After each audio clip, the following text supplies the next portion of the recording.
Okay, so this is a level 400 talk, and this is basically, let's go and see how we built Voron. Now, we have two of the guys who did a lot of the work in the back, Arek and Pavel, and hopefully I will do justice to what they've been doing. So let's start by talking about what it is. And Voron is a very low-level key-value store. It has some really interesting properties when you talk about key-value stores, in that it's transactional and ACID. Because RavenDB itself is transactional and ACID, any storage that it uses also have to be transactional and ACID. It also has something called MVCC. Anyone know what it is? Multi-version concurrency control. Basically, it means that readers and writers do not lock one another. And we have something called multi-layers. This is because there are trees, trees of trees, trees of trees of trees. But we'll touch on that later. And the major question, the really major question is why. You can see that the dog really doesn't understand that. The dog name is Arava, and by this time she's an expert in all things computers because I keep asking her stuff. And why build Voron? Well, the problem that we had to deal with is that we are a database, and in order to actually store data, we use ESENT. ESENT stands for Extensible Storage. And it's a really, really, really cool technology. It's very fast, it's very stable, it's great to work with. It's also not our technology. So at some point you hit a wall and nothing I can do about this anymore. Issues that we have with ESENT include things like it cannot understand, unless you do the magic dance, keys that are over 80 characters long. There are a whole bunch of very strange things that you do, that you have to deal with when you're dealing with that. But in general, I'm very happy that we used it. Common problem that people cite is that it tied to Windows, and that is true. That wasn't such a big deal for us because as of this moment, Voron is also tied to Windows. I will explain exactly why and how we are going to fix that in a bit. But the major reason is that we wanted to be able to control everything on the stack. And the moment that we have control of everything on the stack, it means that we can actually go and implement everything. So this is where we started. About a year and a half ago, I really started looking into low-level storage engines. If you look at the market, there are a whole bunch of them. Very popular is something called RavenDB. It's come from Google. It's a really interesting project. I highly recommend reading the code, but it has some problems. More specifically, it was originally meant to be used in Chrome, in the browser. So as you can imagine, it has some distinct feature meant to be used on the browser. And I don't know what about you, but I don't consider Chrome to be a big data client. So it really meant to be a small embedded database. Internally, it works using something called SST, sorted string tables. It's transactional in the sense that you can't lose data once you have committed. However, it doesn't support real transactions. It doesn't support the notion of snapshot isolation or optimistic concurrency or any of those sort of things. It does have a lot of interesting features, a lot of stuff that we were able to learn from it. And it also has one major problem. It's really, really, really fast on small data sets, or on small benchmarks, to be a little more exact. If you try to throw a lot of data on a RavenDB, it eventually gets into stalls. So basically, if this is the number of requests per second, you see woo, boom, woo, boom. And the reason that you see that is that you basically fill out the buffers faster than you can flush them to disk. Another problem that we had to deal with is it write SSTs, and SSTs are immutable, sorry. SST, think about SST as a sorted file. And once you've written this file, you can never touch it again. So what happens if I want to add a value? So I have basically a hierarchy of files. First look at this level, and then at that level, and that. Oh, maybe that's why they call it RavenDB. So that's the idea. And eventually, you have to do file merges. So you take these three files and this file, you merge them into a single bigger file. The problem with that is that over time, that introduced a lot of additional work on the background. That also took some work that we weren't very happy about it. But the basic idea is that it was great, except that we had this pattern of stalls all of a sudden.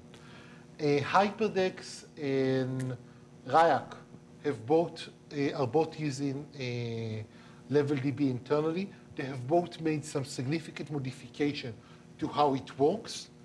And we looked at those. We actually have a managed implementation of RavenDB called Raven Transactional Storage or something like that.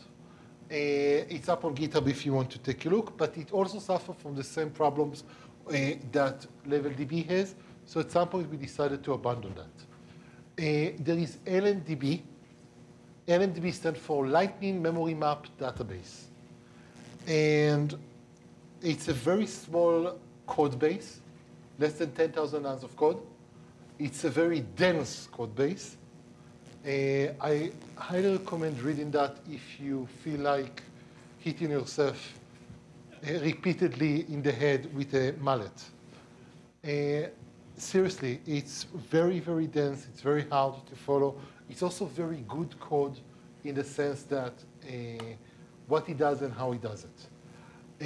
Unfortunately, no abstraction and very hard to follow. What it does, however, it does provide us with so if RavenDB uses SSTs and sorted file to do everything, LMDB uses a B+ tree. We discuss exactly what this is in a bit, but it uses a B+ tree. It has an interesting approach to handle concurrency and immutability. And it offers some interesting things such as MVCC. So the ability for, I have a writer, I have a reader, they can work together. We don't care about that at all. We built that. It was great. And then we started doing some performance testing. And we realized that, you know what?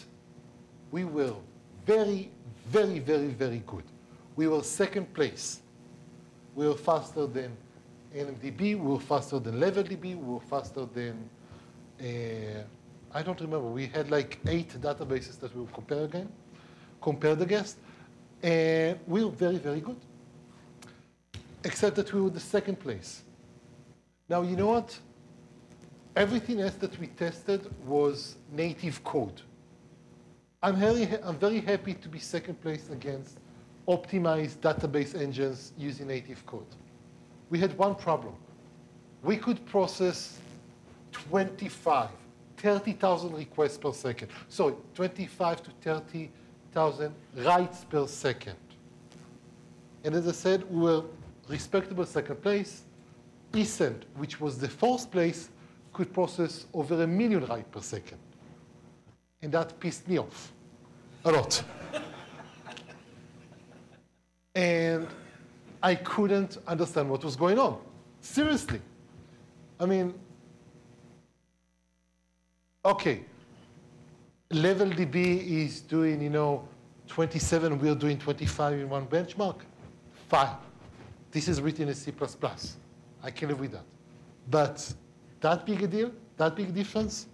So we went in and started tracing system calls, trying to figure out what's going on. And we realized that the culprit was one thing, fsync. Or in the Win32 API, flash file buffers. And the problem with fsync or flash file buffers is that this is a very important system call for databases. It basically goes and say, dear database, let's take all your data and actually take it from all of the buffers, all of the caches, dear system, not the database, and send it to the database, send it to the, I'm sorry, let me rephrase. Let's take all of the data and write it to the disk. And then let's go and tell the operating system, flush all of the buffers for this file. And then let's go to the disk and tell the disk, flush all of the buffers that you have, period. And the disk should respond by saying yes and start writing to the actual spinning platters. And after that system call has returned, we know that you can pull the plug and the data is on the platter. It's safe. This is how you get transactional durability. And that's great, that's wonderful, except that it's horrendously expensive system call. On a 7200 RPM drive, you can do 120 fsync per second. That's it. And that's really bad if you want to have high performance database, especially if you want to guarantee small things like, you know, if you put data in the database, it stays in the database. So we started looking into why this is such an expensive proposition. And the reason that this is an expensive proposition is that once you have flash data to the disk, you have no way of knowing what's going on there. So let's say, think about what the operating system has to do. I'm writing to certain file. So I'm writing to an operating system buffer, then I call fsync. And the system, and the file system is going to say, okay, let's go to the disk and tell it, here, write these values to this location on the hard disk. And the hard disk then take this and copy it into its own buffers. And eventually throw that into the platter. Now, when I call fsync, the operating system can flash its own buffer off the file very easily. But at that point, it has a problem. It doesn't know, and it has no way of telling the disk, just flash those certain values from your cache. So it has to flash the entire thing. Now, just to give you some idea, most databases today have about 16 megabytes worth of cache. There are many databases, so there are many hard disks today, especially database hard disks, that come with 256 megabytes of cache. What does this mean? It means that when you call fsync, I only want to write 8 kilobytes. But you actually have to wait and stop the world, wait. I'm writing 16 megabytes to disk. That's horrendously expensive. And it somehow, Ascent didn't have to do that. And SQL Server didn't have to do that. Now, I was pretty sure that both Ascent and SQL Server actually maintain durability. And eventually we figure out how they do that. There is a way to write directly to disk without using fsync. And that's called a write-through call. In Windows, this is, you have to open the file with no buffering and write-through. In Linux, it's called ODirect. And the basic idea is something like that. You're never going to write to that disk. You're never going to write to that file through any buffer whatsoever. So when you write to that file, there are specific memory alignment issues that you have to respect. But basically what happened is that the operating system calls to this and says, you have to copy this memory to this location on the disk, and you have to do it now. I'm going to wait while you're doing that. And because we call to this with the memory, with a specific buffer that we want to write, and because we tell it, write this thing to the actual disk, we don't have to flush the entire buffer. This is still far slower than writing without with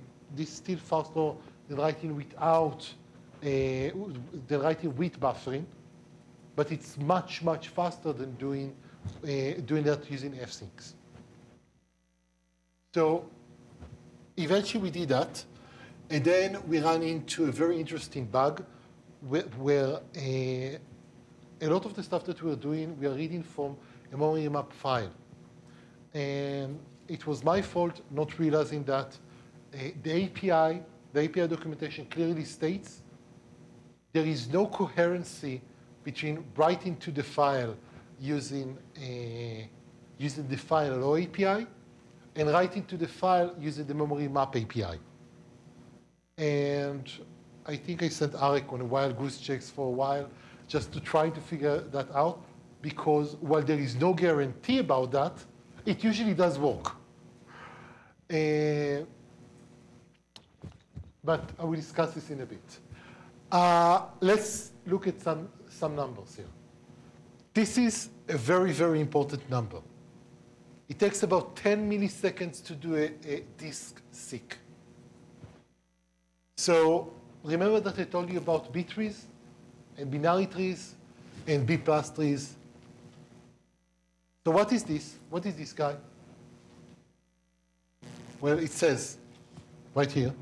So this is a binary tree. And what's the major problem with binary trees?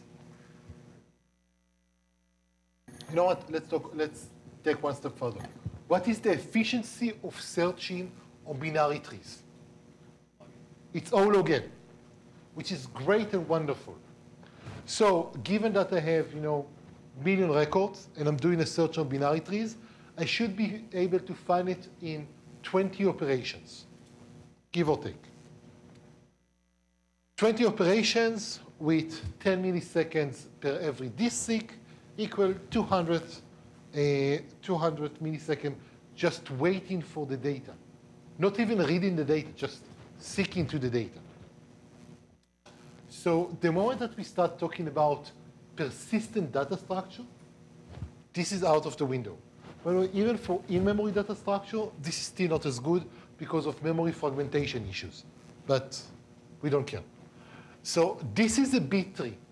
This is a B plus tree. And a B plus tree basically says, I'm going to, instead of structure every node in isolation, I'm going to create them in pages. And every page is going to have multiple data items.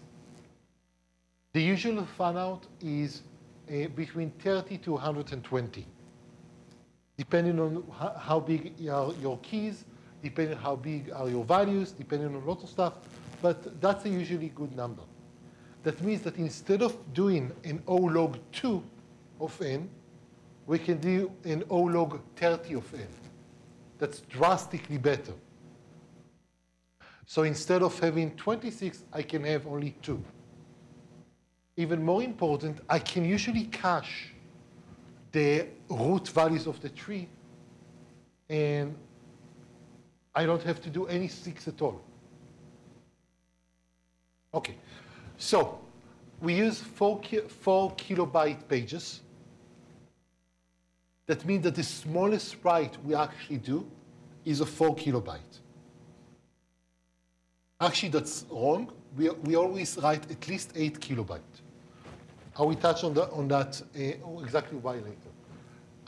And we use, as I said, we use B plus 3 as our own data structure. B plus 3 has some really interesting properties. To start with, you don't really have to balance it. So you don't have expensive balancing operations. It's really good in terms of respecting the memory hierarchy of the system. So we have disk, which is very, very slow, and then you have main memory, L2, L1, and registers. And B+3 plays very, very nice with that. And the whole thing is memory mapped. So we take a file, we map it, and we divide it into pages. So the first page is byte 0 to 4096. The second page is 4096 to 8090 something, and etc. And this is important because the next thing that we have to understand is that we aren't actually using the same file. In Voron, we have usually 3 different files that we're talking about. We have the data file, we have the journal file, and we have the scratch file. The data file is this guy. It's very simple to understand. It's basically just pointers to different locations, page numbers, etc. The actual implementation is crazy because it uses a lot of unmanaged style behavior, but it's highly efficient and very good to work with. The key point here is that we needed to support multi-versioning concurrency control. And that means that while you're modifying a certain value, other people still need to look at that value. And we can't have logs because logs kill productivity. So we took a somewhat convoluted approach, but the end result is that we're very, very fast. I just want to talk a bit about the journal file for a bit. Journal file is how we actually gain, this is how we actually gain durability. Because you can't write to the database, to a file with file IO API and read with the memory map API, we split things up. All of our writes are going into a journal file. We're writing using no buffering and write-through. And we write the compressed pages that have changed. So we write a transaction to the journal file, and everything is good. And we touch exactly how we use the scratch file in a bit. So let's look at how we actually modify something. So we find an appropriate page to modify. And let's say that I want to modify page 3. Okay, you can see it in here. This is the data file, and I've split it into pages. And you also have the scratch file. Notice that they are different. Page 0 here and page 0 here are not the same thing at all. But in addition to this, we also have something called the page translation table. So I'm searching for the file. I'm searching through the binary tree. So I'm starting with page 0. And page 0, I need to go to page 4. And page 4, I need to go to page 6. That's the value that I have. Reading through this thing is very simple. It's standard binary search, and everyone is happy. What happens when I want to make a modification? So the first thing that I need to do, I need to find the appropriate item to modify. So I'm searching through the binary tree until I find the relevant page. When I find the relevant page, I need to change that. But I cannot change this value. I cannot change page 6 in the data file. Why can't I do that? Because someone might be reading that page. And if I was changing something that someone was reading, I would either corrupt his state or I would violate the transaction guarantees of isolation. So what I'm actually doing, I'm saying I'm going In this case, you can see that I want to modify page 0. So I'm going to the scratch file, and I'm saying, give me a page. And in this case, it gave me page number 3 in the scratch file. So now I'm taking the content of page 0 and copy that to page 3 on the scratch file. And then I have this table that tell me whenever you're looking for page 0, you need to go to page 3 on the scratch file. And whenever you're looking for page 1, you should look for page 1 in the scratch file. And now I'm running my code, I'm making modification whatsoever. During that time, if the readers come by, what happens? He's get this value, and he get this value. There are no changes being made to these guys. And now I've committed this transaction. Now I want to make another write. So this is the translation table that I have. I have page 0 is actually here. So whenever I need to get page 0, I'm getting a page that says, hey, I'm page 0, but it's actually residing on page 3 on the scratch. And now I need to modify it page number 1. I actually got page number 1 from this guy. And now I need to modify it. So I'm getting another page in the scratch file and copy from page 1 to page 5. And now I can modify this guy and this guy. Actually, no, I can only modify this guy. Because this one I got from this transaction, so it's already published. So now, if a transaction wants to modify page number 1, if a transaction wants to read page number 1 when the second transaction is running, what's going to happen? It's going to use this page translation table. It's going to get page 1 from the scratch file. When transaction number 2 wants to access page number 1, it gets to page number 5 on the page translation table. And if you're confused yet, you're welcome. Yes. Debugging this can be challenging, but the good thing about it is that, yeah, you should see the smiles over there. And Pavel, I think, no, Pavel still has some hair on his head. So we have this thing. It works very well. But now this means, so this is basically the thing that happened. You can see, by the way, number here should be page. I apparently did the replace all, and I meant only replace in a single slide, but throughout the presentation. So find an appropriate page to modify, get a scratch page, copy page to scratch page, etc. And this is the operation as you see it. When we commit, we're going to go to the page, to the scratch file and say, okay, I see that you have page 3 and I see that you have page 1. I'm going to take them, compress them, write them to the journal file.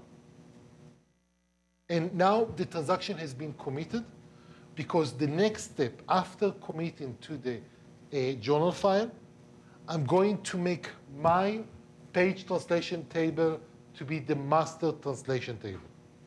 Now, any transaction that comes in is going to use my page translation table as the default, as the baseline. Notice that at this point, we haven't copied anything to the data file. What happened is that we still cannot copy anything. Why we can't? Because there might be transactions that are looking at the old values of 0 and 1. So we have an async process that runs, and that async process is going to say, okay, let's copy from the scratch file to the data file all of the pages that no one is looking at anymore in the data file. So the basic idea is that now we have all of those pages that all of the transactions now have this, all of the transactions now have this as the page translation table, this thing. And because all of the transactions have this as the translation table, that means that no one is looking at page 0 in the data file.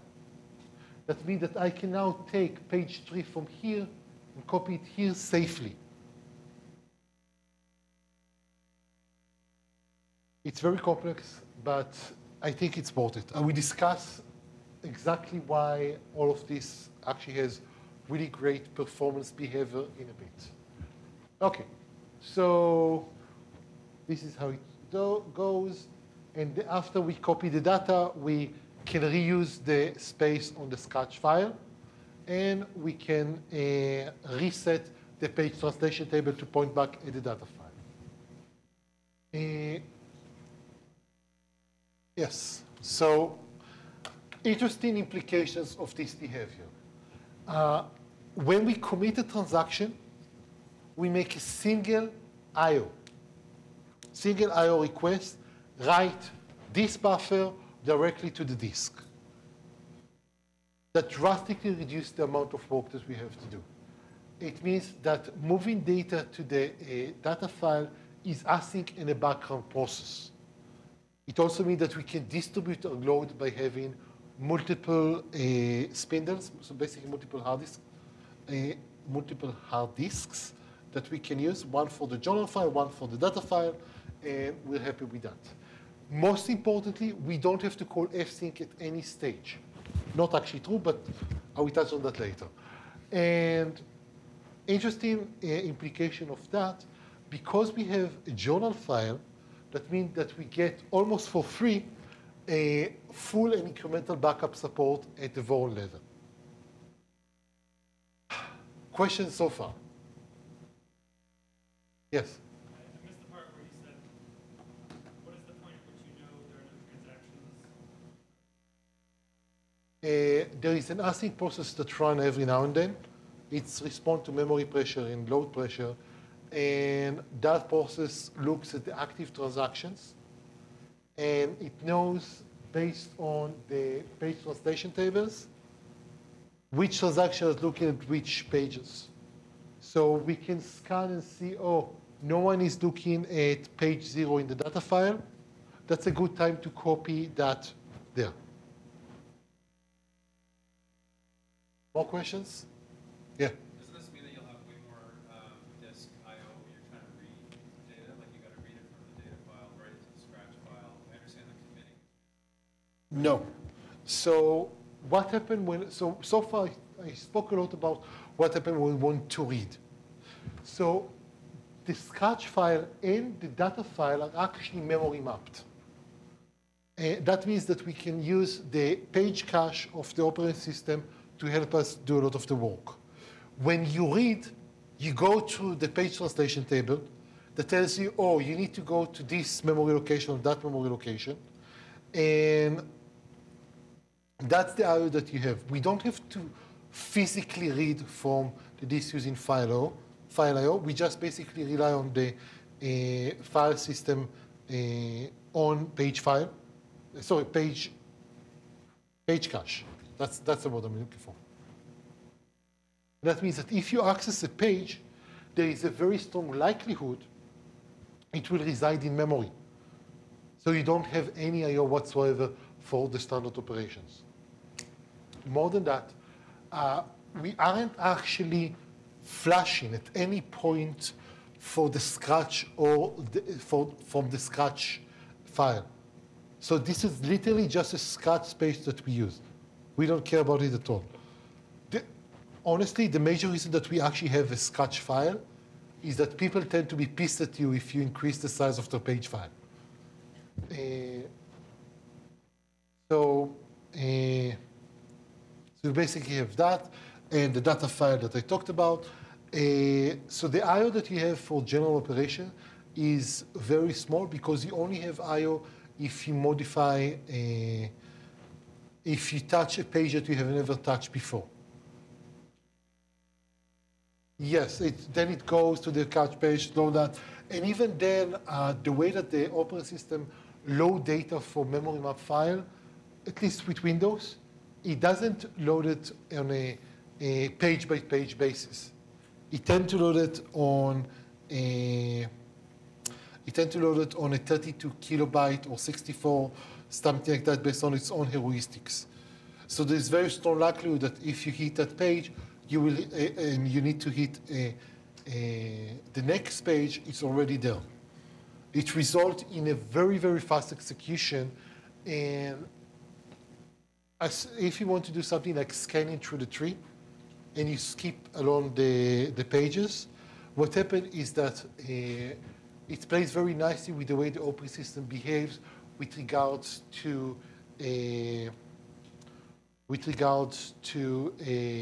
optimizing a memory access.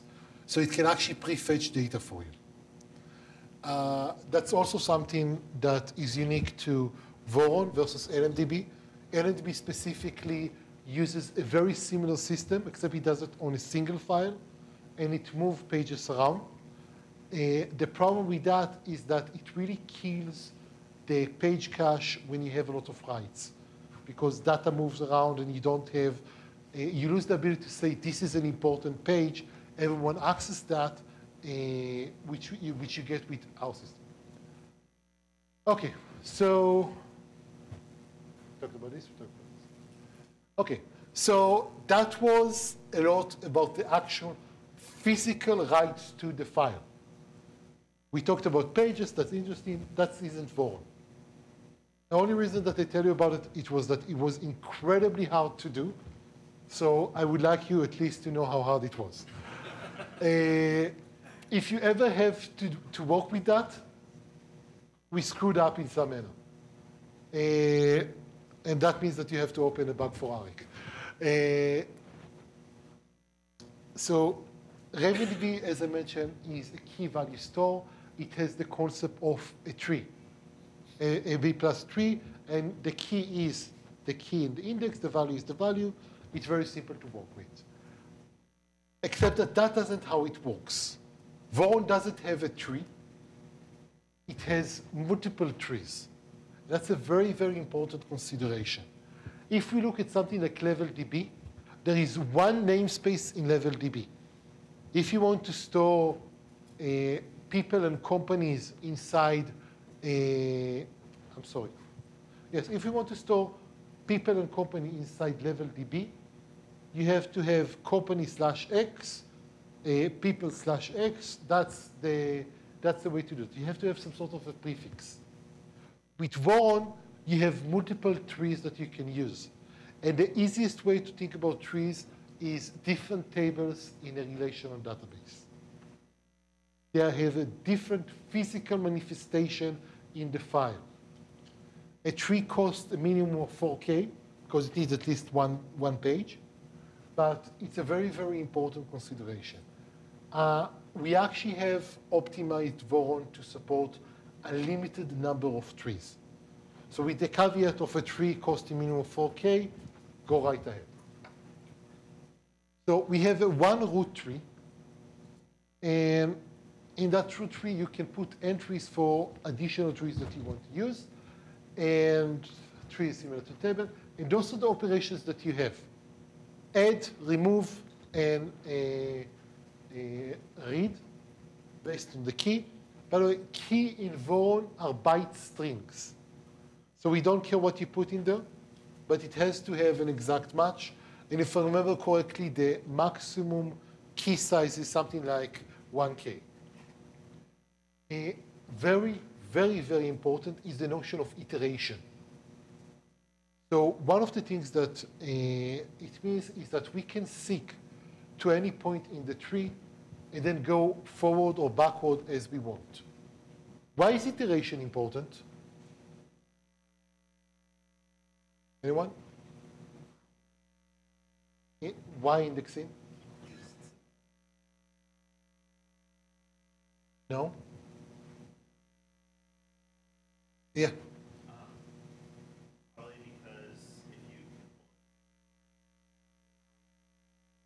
Exactly, because it means that I can run through the tree in a continuous fashion. Why would I want to do something like that?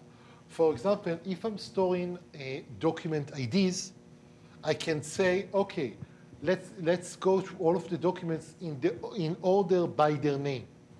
That's the idea. And that's a very important consideration just to be able to do that.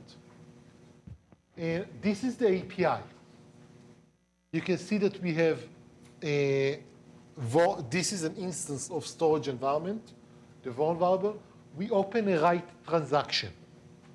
A write transaction is interesting because you can only have one of those at a time. And then we say, OK, let's get the users tree, and let's add to the users tree with the key user/1, and we basically take this anonymous object and turn it into a stream. And finally, we just commit a transaction. It's very simple and very trivial API, and it works quite nicely. Look at what isn't there. Can you tell me?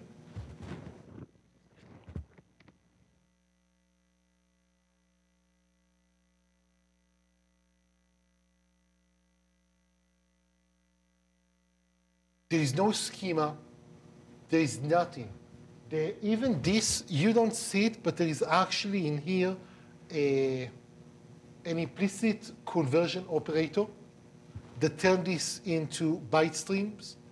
This, just, this is a stream of bytes, and that's it. We don't have schema. We don't have nothing. We do have here users. So we have some sort of grouping, like a table, but we don't have a fixed schema, and we don't care about that. We also don't have real limits to the amount of information that we can put.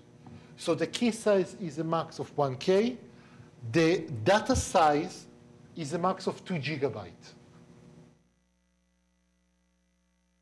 And let's see what happened when we want to search on that. So we made 2 changes. What's going on in here?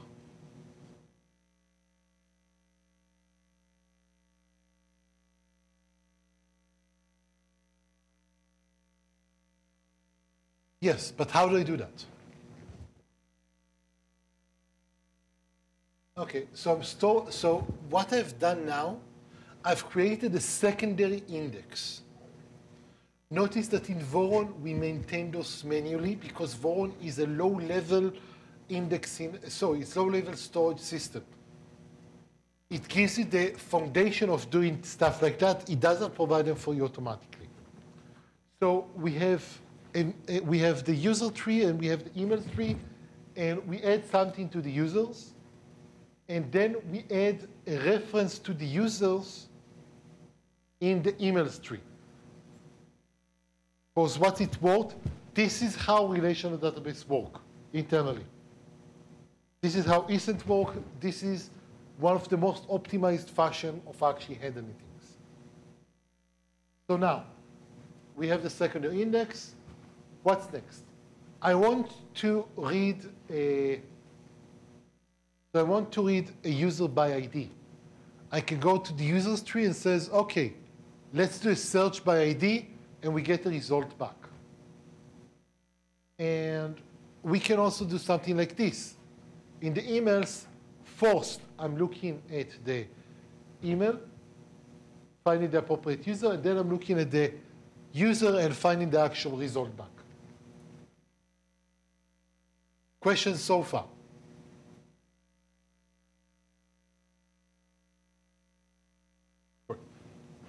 So, by the way, notice some very interesting things. If all I wanted was just the user ID, I could have actually skipped this guy and saved me some operations. This is why we sometimes see oh, I can pull that value directly from the index, because we save this operation. Notice that I really don't like this thing. It's not as efficient as it can be, but it's demo code. So I mentioned that Voron has trees, but it's not enough that it has trees. It has the root tree, free space tree, which is, we don't care about that. Thank goodness we don't care about that anymore. And the root tree contain all of the references to name trees, like users, like email, etc. But we also have a tree of trees. Are you confused yet? Why do we need a tree of trees? We have just seen how we can do a very simple index. And it works beautifully. So why do we need anything more? The question now becomes, what happens if it's allowed to have multiple values per item in the index? Using this API, what happens if I have two users with the same email?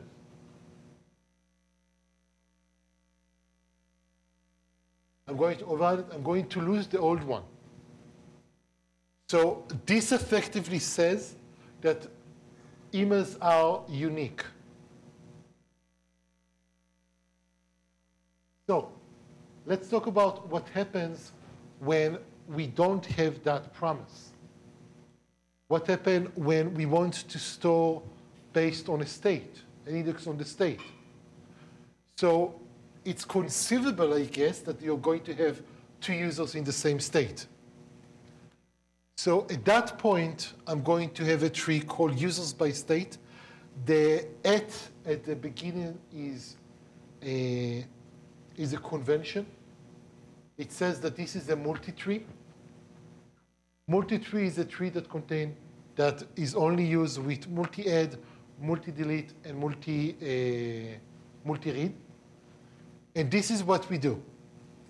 We say add to the value NC this ID. Behind the scene, what happened is that if we have just one, if we have single value for NC, it's going to be stored as a simple value. So we have an entry in the tree. Its value is user/1. If we have more than a single item for NC, we're going to convert that into a multi-tree. That means that we are going to have we're going to have the tree. We're going to have the key as NC, and the value of the tree is going to be a reference to another tree. And in that tree, we are going to have user 1, user 2, user 3 as the keys. And this is how we read from that. We're going to say multi-read, seek to the start, read everyone who lives in North Carolina. Yes?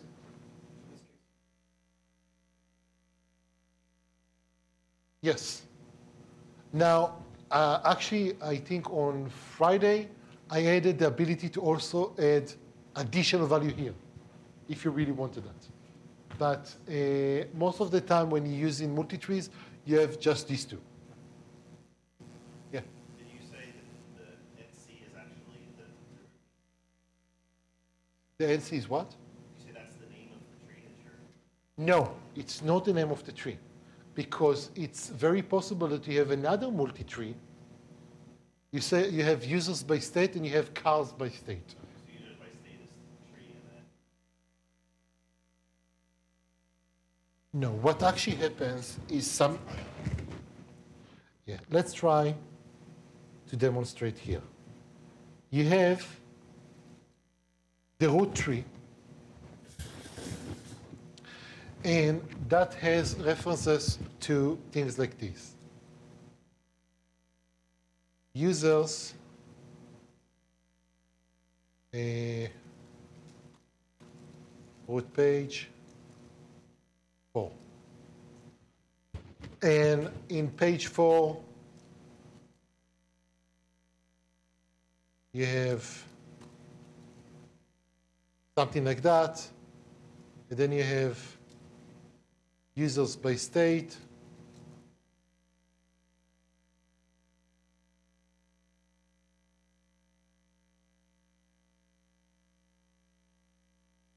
This, by the way, I'm faking that. Page 4, this guy is a reference to a specific page in the data. And you have users 1, and we have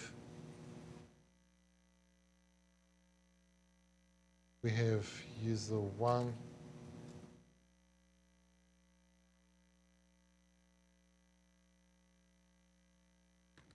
Something like that.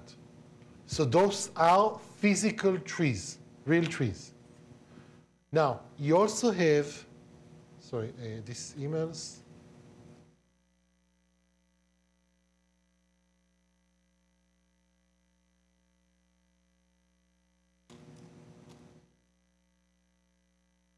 You also have this guy. Now, this is the simple scenario of you have just a single value for NC. The more complex value is, let's say, Minnesota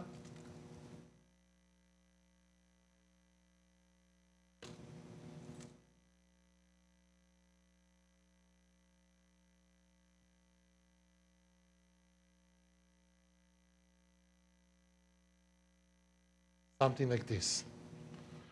So what you're actually seeing, this is a different set of trees.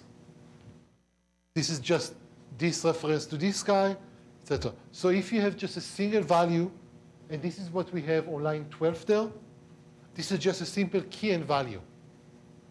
If you have a more complex system, then you actually, if you have more than a single value, then it converts into an additional tree. Now, you may have another, cars by state tree, and that has also a Minnesota value with multiple items, and that would be a separate tree. That's the idea.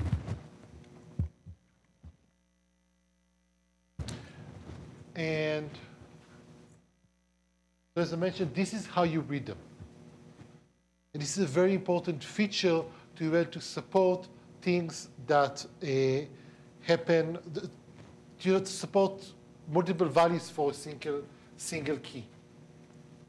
And users by state is a common example, but to our point, something like the document ID for a specific collection.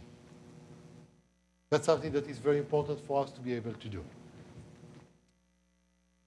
Okay, so what does Voron actually does for us? And what Voron does for us is it opens us a lot of very, very interesting scenarios, specifically because it's so low level. It gives us just binary trees and that's it, but it handled that part very, very well. It means that I can now start working on something and not have to worry about storage. I have stored the trees solved out, and everything else, just my own business logic. It's also very, very, very fast. And interestingly enough, it scales very well with parallelism and concurrency. The reason that it scales very well with reads is simple. Because we aren't doing any I/O for reads most of the time, because we can rely on the page cache. By the way, we have tested that on constrained memory, and it still performs well, although you have to make reads, and you don't have enough cache space, so you have to do more I/O. But the good thing about it is that the more threads you have, the more reads you do, because you effectively read directly from memory. So that's very cheap. Interestingly enough, we also scale very well for writes under concurrent pressure. And that's really interesting because Voron only allows a single write thread. So the question is, how does this happen? And what happened is that we allow you to do we allow two modes of writing to the database. The first mode is this thing, where we run inside the write transaction.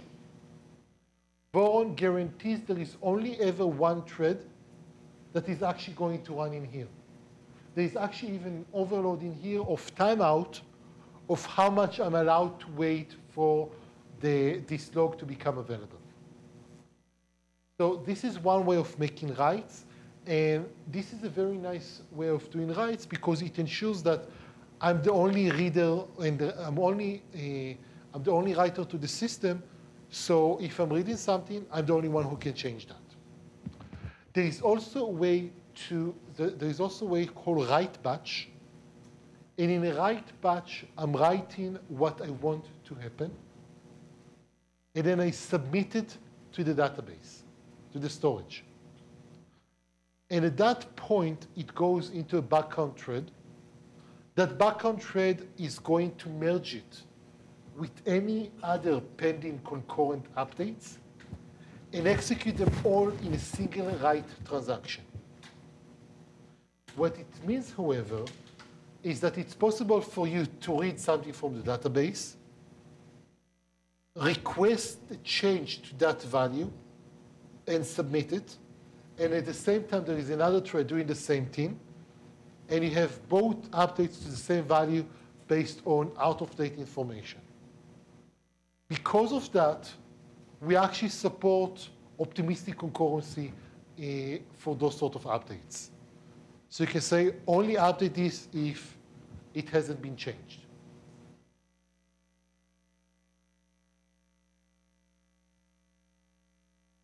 Okay. So, as I mentioned, it's not about Linux. People really want to run on Linux, but and Voron will enable that at some point, but this is just, there's so many other stuff that we will need to do to be able to run on Linux that this is the minor portion. It's a big one, but it's still minor. Specifically, in order to run on Linux, we would need to implement these three classes. Just to give you some idea, on Windows,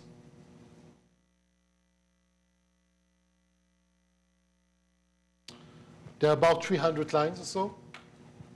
So hopefully this is a couple of days of work and a lot of testing. But that's the idea. OK, so I mentioned about the cloud, and I actually talked about it with the RavenHQ guy before. There is something very interesting happening in the cloud space that when you get a cloud machine, usually it comes with between 100 gig to 800 gig of very fast local ephemeral storage. That means that you have a hard disk. It's really, really fast, both for reads and writes, but you can't rely on being there. So for most database solutions, that's effectively, no, we can't use that. With Voron, what we can do is we're going to say the following. We're going to split how we write. If I'm talking about AWS, the optimal configuration would be something like this. I'm going to want 3 drives. One of them is very big. It's my data drive. And I don't care about the speed of writes there. And I don't care much about the speed of reads because I can get a machine with a lot of memory. So that should give me a very big cache. I do want, so that's my data drive. I do want a smaller journal drive.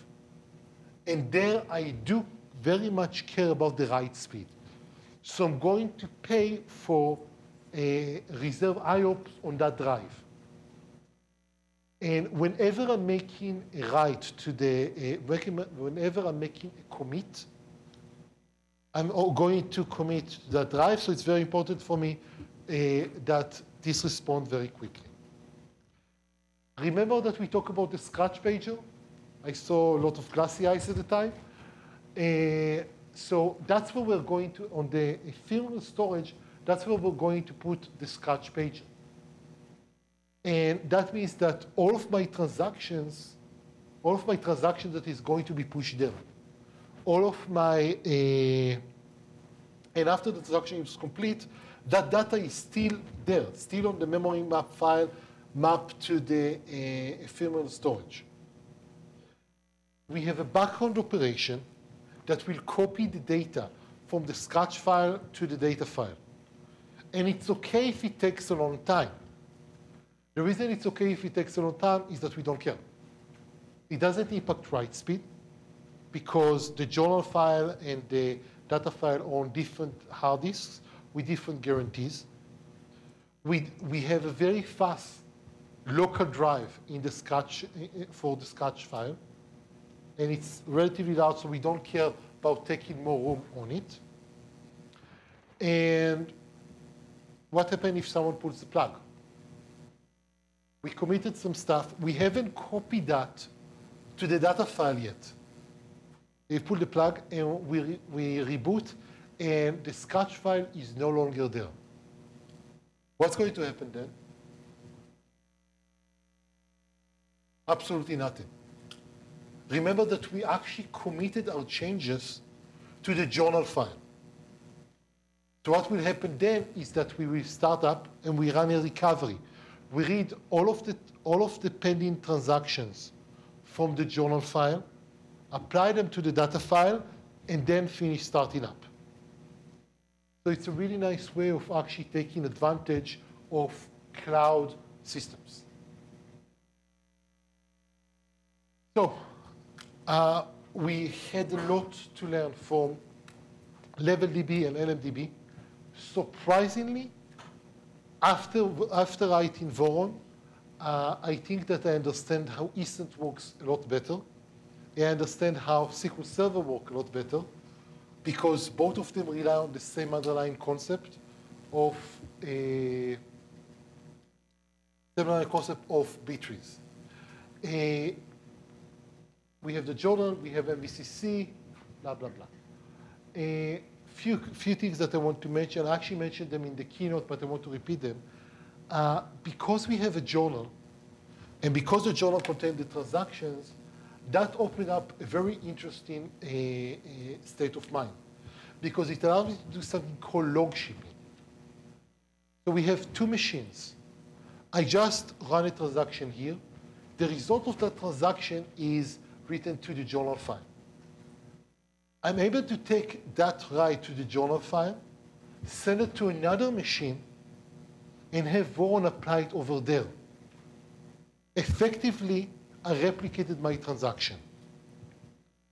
The idea here is that at a very low level, at the storage level, I get a huge benefit of basically being able to do replication at that level. And interesting enough, this happened at the file level. So it's actually lower than most of the lower than the tree abstraction that Voron gives us.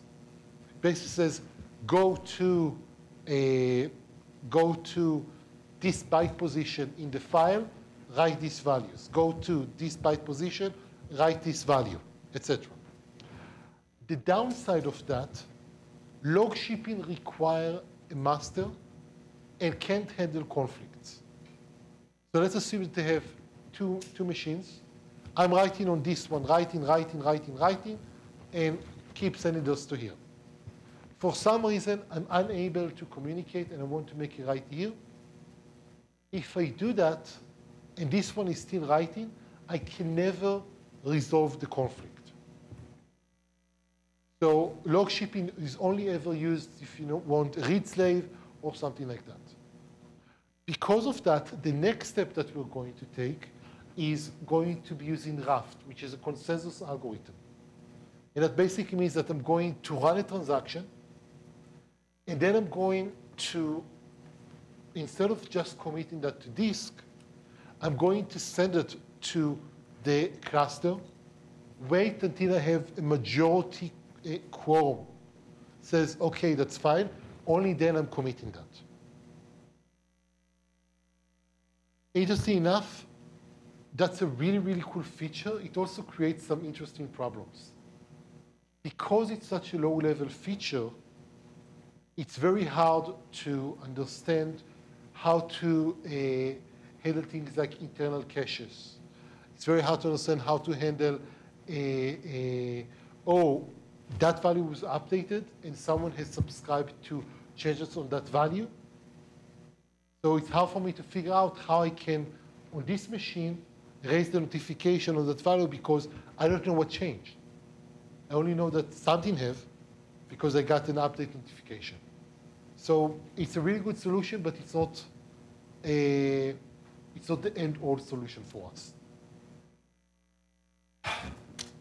Questions? Yes.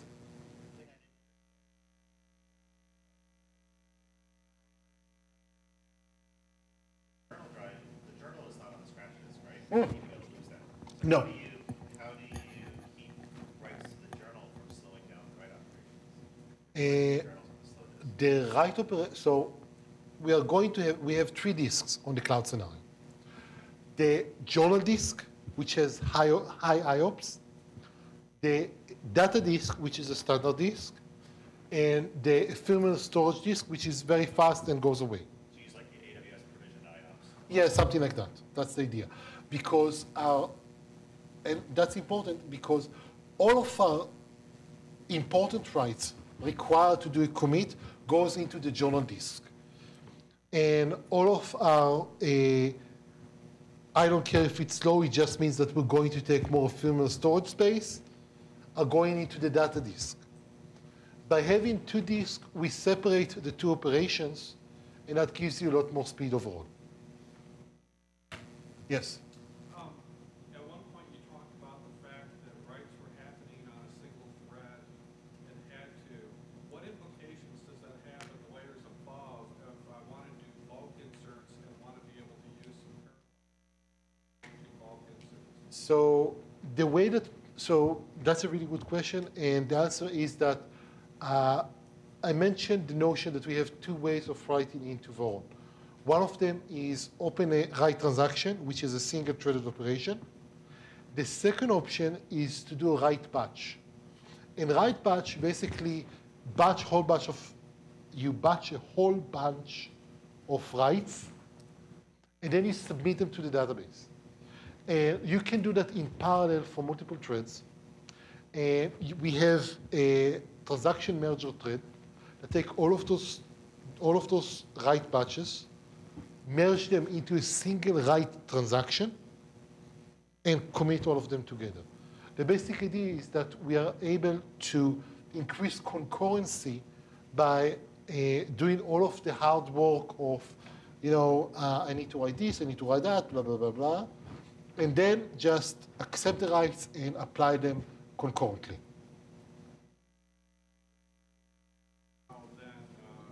Organize your work so that you're doing some and then commit that batch and then do some more and commit another. You don't care. So yeah, if you want to do so, so here is how the bulk insert scenario in RavenDB was implemented.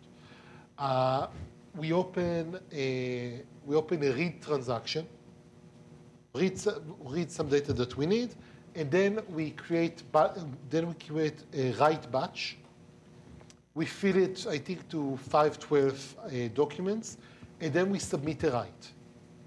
We can either wait for that write to be over, or we can continue processing additional things and submit the next write, and the next write, and the next write.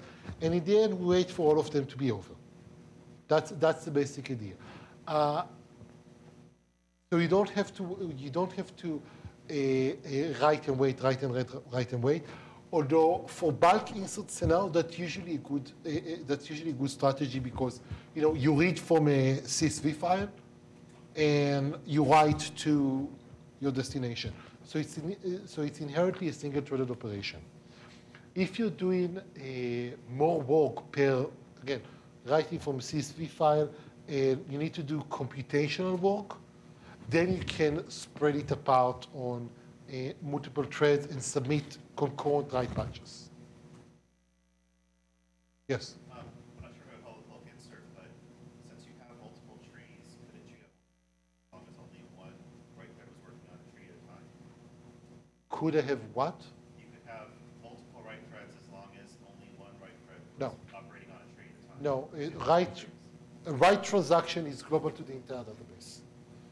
So it doesn't matter if you modify this tree or that tree.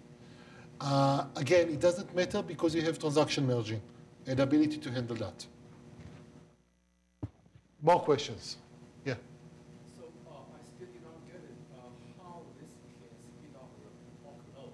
Someone said, we want just load 1 million documents. How can it speed bulk loading? Because think about that. The backend is still synchronized write, right? One write at one time. Yes. So I need to load, 1 million documents. You want to insert. Yeah. No, Okay. Basically, that's the magic merge, right? Because it's all the new documents. Yeah. So what the key point here is the number of system calls you're making. That's the thing that slows you down most of the time. And if you have, so the idea with transaction merging is that you batch a lot of operation up. So let's say that you're writing from 8 threads at a time. And the idea here is that we now, instead of doing a transaction per operation, we do transaction per 8 operations, so to speak. And because of that, the number of system calls we're doing, instead of doing 80 system calls, we do 10 system calls. Because that's the most important cost factor from our perspective. Not regarding backup. We know the Ethan as the current storage system. Yes. Backup is slow. I'm sorry, didn't hear you? Backup, full backup. Full backup, yes. Very slow. For example, my database is 60 gigabytes. Yes. Take more than an hour, 2 hours to backup it. Okay, so here is a problem. So, 1 second. water, so it's 1 second.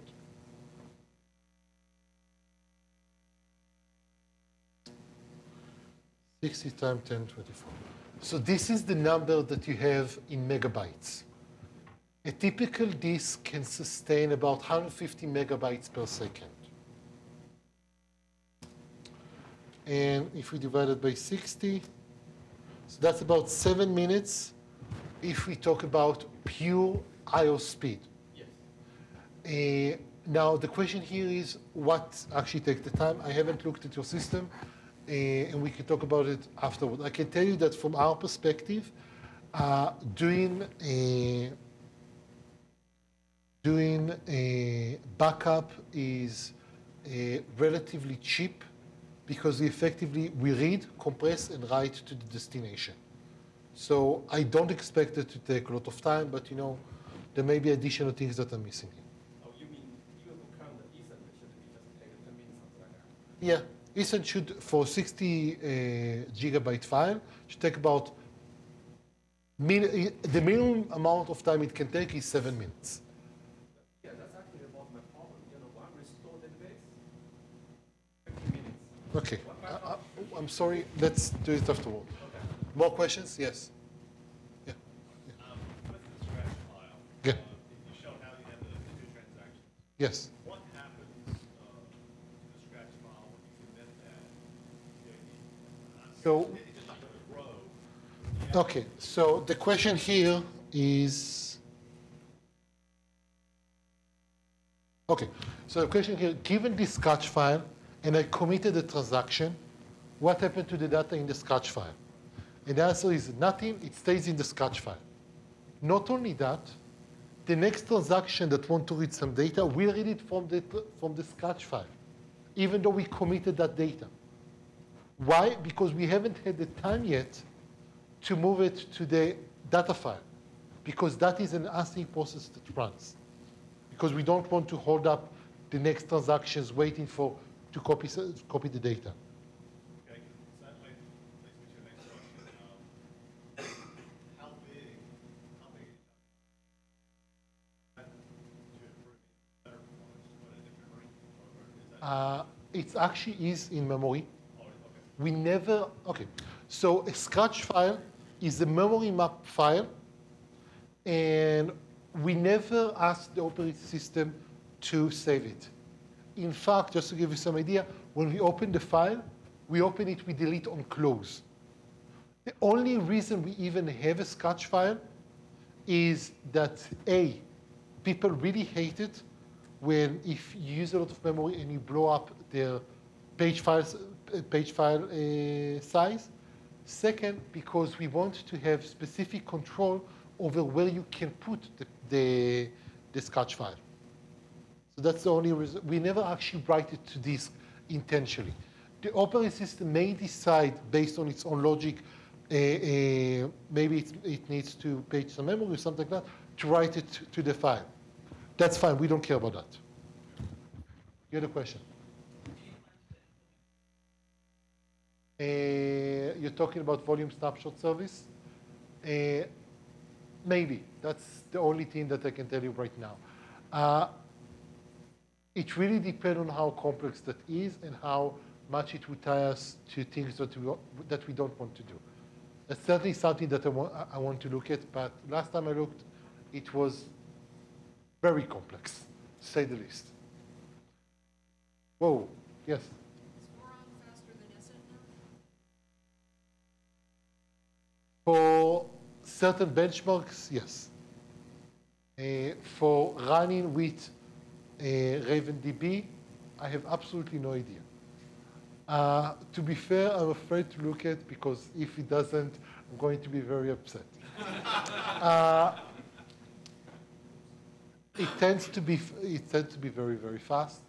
One of the speakers runs some benchmarks. I don't remember what was the status. I think that for write it was slower, for read it was faster, but we haven't got to the point where we're seriously looking at the RavenDB and Voron performance versus RavenDB and Essent performance.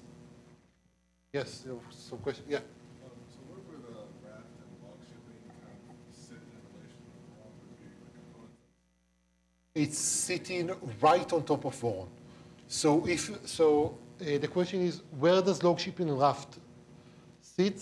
And so when we talk about Voron, we have the following thing. We have the notion of pagers, scratch pagers, data pagers, those sorts of things. Then we have the notion of trees. And on top of that, we are going to have log shipping and Raft. On top of that, we're going to have RavenDB, Coax, Tempos, etc. More questions? Yeah. I can't hear you.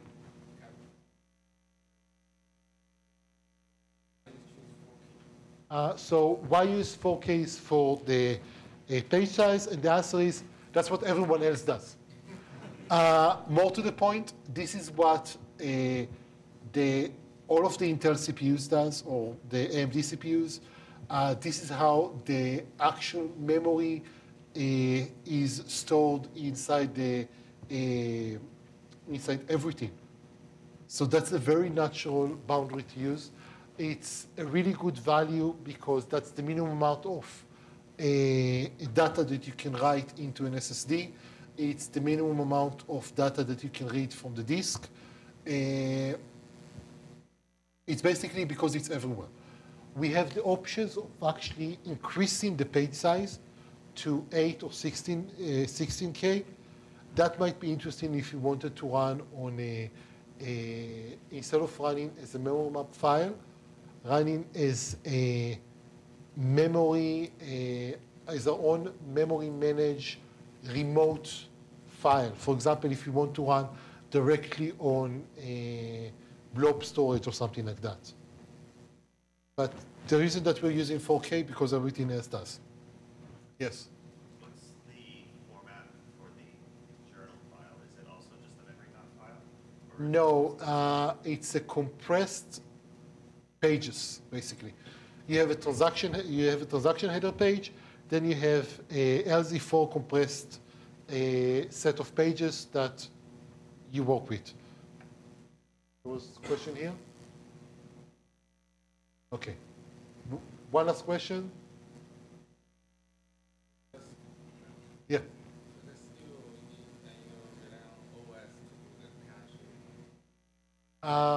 We rely on the page cache to do some of the caching, yes. Yeah. All the OS do that, and they're doing a pretty good job of that, so we might as well take advantage of that. Okay. If you have any questions, come to me afterward. Thank you very much.